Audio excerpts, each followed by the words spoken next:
Prediction, September 2020! What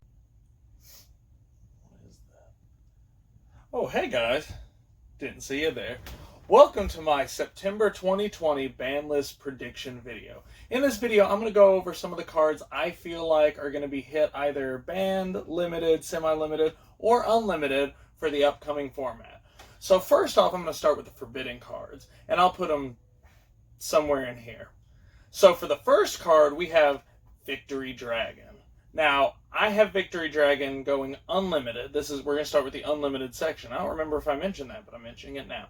So for Victory Dragon, I feel like this card can see unlimited for a multitude of reasons. So the first reason is Konami implemented the new the new time constraint rules, where now when time's called in Game 3, you just have to finish the phase. And they did that to try to save time in tournaments. It pissed a lot of people off. People don't like it, but at the same time, I see why they made the change. Well, with Victory Dragon at 3, there's a chance that people can actually steal matches in Game 1, thus creating a shorter tournament. So for that reason, I feel Konami will indeed take Victory Dragon off of the ban list. My next one is Left Leg of the Forbidden One going to 3. I feel like this is going to be one of those changes where Konami likes to take cards and kind of gradually pull them off just to kind of test the waters and see how they go. So I feel like since 5 pieces of Exodia are currently limited, if they take just the left leg off for now and see kind of the way that influences the meta, if it doesn't change anything, they can start taking off other pieces from then on out. So left leg of the Forbidden One, see you at 3 in September. The next one I have is going to be Maxi Ultimate Rare. Now, my reason for this is kind of interesting. I feel like Maxi Ultimate Rare is going to go to 3 because, of course, people like having expensive cards and having the ability to play expensive cards. That's one of the biggest things in Yu-Gi-Oh! Is players having the ability to flex on their opponents. And so, I believe that by keeping Maxi as, for the most part, banned, but just unlimiting the Ultimate Rare version will allow players to flex with an expensive card, but will also still limit the ability of who's able to play Maxi in what capacity. Therefore, not everyone's going to be running around having such a busted card. And for my last one, I have Self-Destruct Button going to 3. My reason for this is very similar to Victory Dragon. Again, it's just a time thing. And also, I feel like this one helps the players as well mitigate. Because if you're in Game 3 and you're really behind, there's 7,000 point differential between you and your opponent, and you feel like there's no way you're going to be able to win this phase, and they're just going to, win because they have to finish the phase when time's called, you don't get your 5 turns to come back from that deficit, Self-Destruct Button allows you to steal the draw from the opponent, and I feel like this will help mitigate the players' complaints with having such a strict restriction on the time in Yu-Gi-Oh!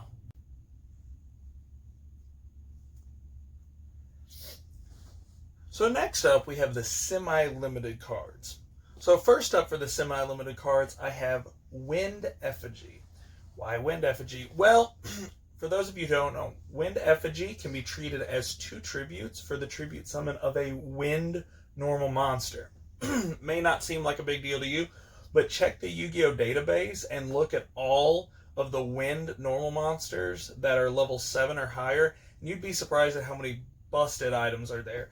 I think because of that, Wind Effigy should get hit to 2, maybe even limited, but I think for the time being, Konami's just going to try it at 2, see how much it affects the metagame. But 2 tributes for a Wind normal monster is a little busted in today's meta, and I just think it's a little too fast. Next, we have Uguchi. If you don't know who Uguchi is, you should look him up as well.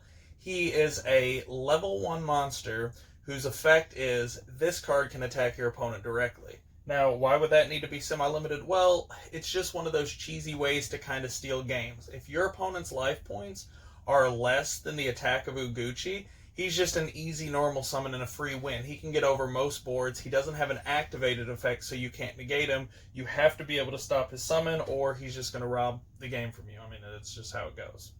And lastly, I have the giant turtle who feeds on flames going to 2. Reason for this, he's a vanilla monster, so you may not think anything much of it, but he's a turtle. He feeds on flames. I don't know about that, but it seems pretty busted when you're, aquatic creature and you eat fire. And I just think simply for those reasons, there's just no way he can survive in this game at 3. He's going to have to get semi-limited on the list. Just my thoughts. Who me you baby? Who me you baby? Who me you baby? So now we're on to the limited portion of the September 2020 limited and forbidden list from Yugioh. So next on the list, I have Goblin Out of the Frying Pan. Why is this card getting limited? Well, Goblin Out of the Frying Pan is a counter trap card, which is a spell speed 3, very hard to stop. Pay 500 life points, and you can negate the activation of an opponent's spell card and return it to the hand. It's a little too good because it's one of those cards where not only is it a negate cards are obviously busted, that's kind of what the meta game is, you establish a board, you negate. But when you're able to negate a spell card and put it back into the opponent's hand for them to be able to reuse it, it's way too broken of a card. You've just got something that really recycles, and not just recycles for yourself, but for your opponent. And I think that something like that, honestly, might be ban-worthy, but I think, again, they're just going to test it at once, see kind of how it plays out. Next, we have Hamburger Recipe. This is an important one because it has the word hamburger in it and recipe, which means that it's related to food. We know Yu-Gi-Oh players get very malnourished during the tournaments. A lot of them don't eat because the only options around are $8, $9 slices of pizza or, $20 hot dogs. And people just don't have that kind of money. They can spend that much on cardboard. But when it comes to food, they're going to take a hard pass on that. So when you play a card like Hamburger Recipe on your opponent, it gets them thinking about food, and this becomes a psychological game where you're really playing into that emotion of theirs, and they might inevitably misplay just based on the fact that now they're thinking about their hunger. I think cards like that really mess with your opponent mentally, way too busted for the game, and I just think that something like that should be limited, Next, we have a twofer. We have Raging Earth and Twin Long Rods #2. And I think these are a censorship issue. Normally, Yu-Gi-Oh! Is pretty good in the TCG about censoring cards from the OCG, but these are just, you know what they are. They don't need to be here. They can be at 1, because I feel like at 1, they're just not going to see that much play. At 3, they're kind of everywhere, and you see them in every deck. But at 1, you're not going to see them that often, so I think it's a balance where it gives players the ability to still use the card, but not enough where, little kids are going to walk by and be like, what's everyone playing today? And just, oh my gosh, it's Raging Earth! So I feel like that's going to help with the player base from children to adults, be able to kind of have some maturity in the game. And that's my reason for both of those going to 1.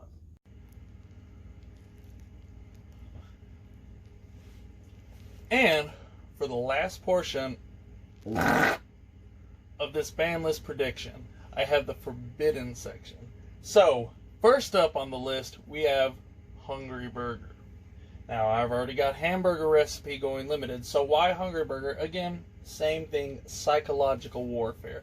When you have a card that's a literal hamburger in a whole room of just big, hungry men who are just ravaging for the food court or wishing that the prices were cheaper, you're going to have some complaints when people are throwing out hamburger-based cards in front of them, and I think those mental games just shouldn't be allowed in the game. Hamburger Recipe is fine at 1 because people probably won't see play with it if Hungry Burger's gone. You can still use it for things like discard fodder with Hamburger Recipe.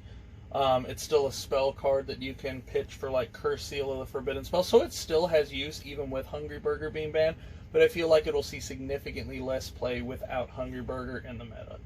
Next up on the list, we have the Patrician of Darkness. Now, a lot of you know this card because of his broken effect. I mean, he is a 2,000 attack, 1 tribute monster, not very hard to get out, and his effect is he allows you to choose your opponent's attack targets. So, if you have him on board, you essentially win the game. If your opponent attempts to attack you, you can make your opponent attack themselves directly, and they just inevitably lose from there. Or if you have a friend who's really close to topping the event, but you know that it's a tight match, maybe they're playing near you, or maybe one of your friends is telling you about it, you can actually have your opponent attack their opponent and steal the top spot for them. And so for those kind of cheesy utilities, I just think Patrician of Darkness is a little too broken for today's meta. And lastly, we have Trent and Shape Snatch. Two seemingly innocent monsters, both level 5 vanilla monsters, but both with immense strength.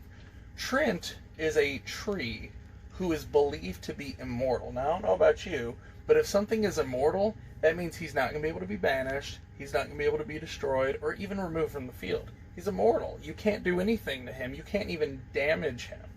And so, as an immortal being in the card game, I just don't think there's enough outs to him. You just kind of drop him on the board and you win the game. I don't know how you expect to out him.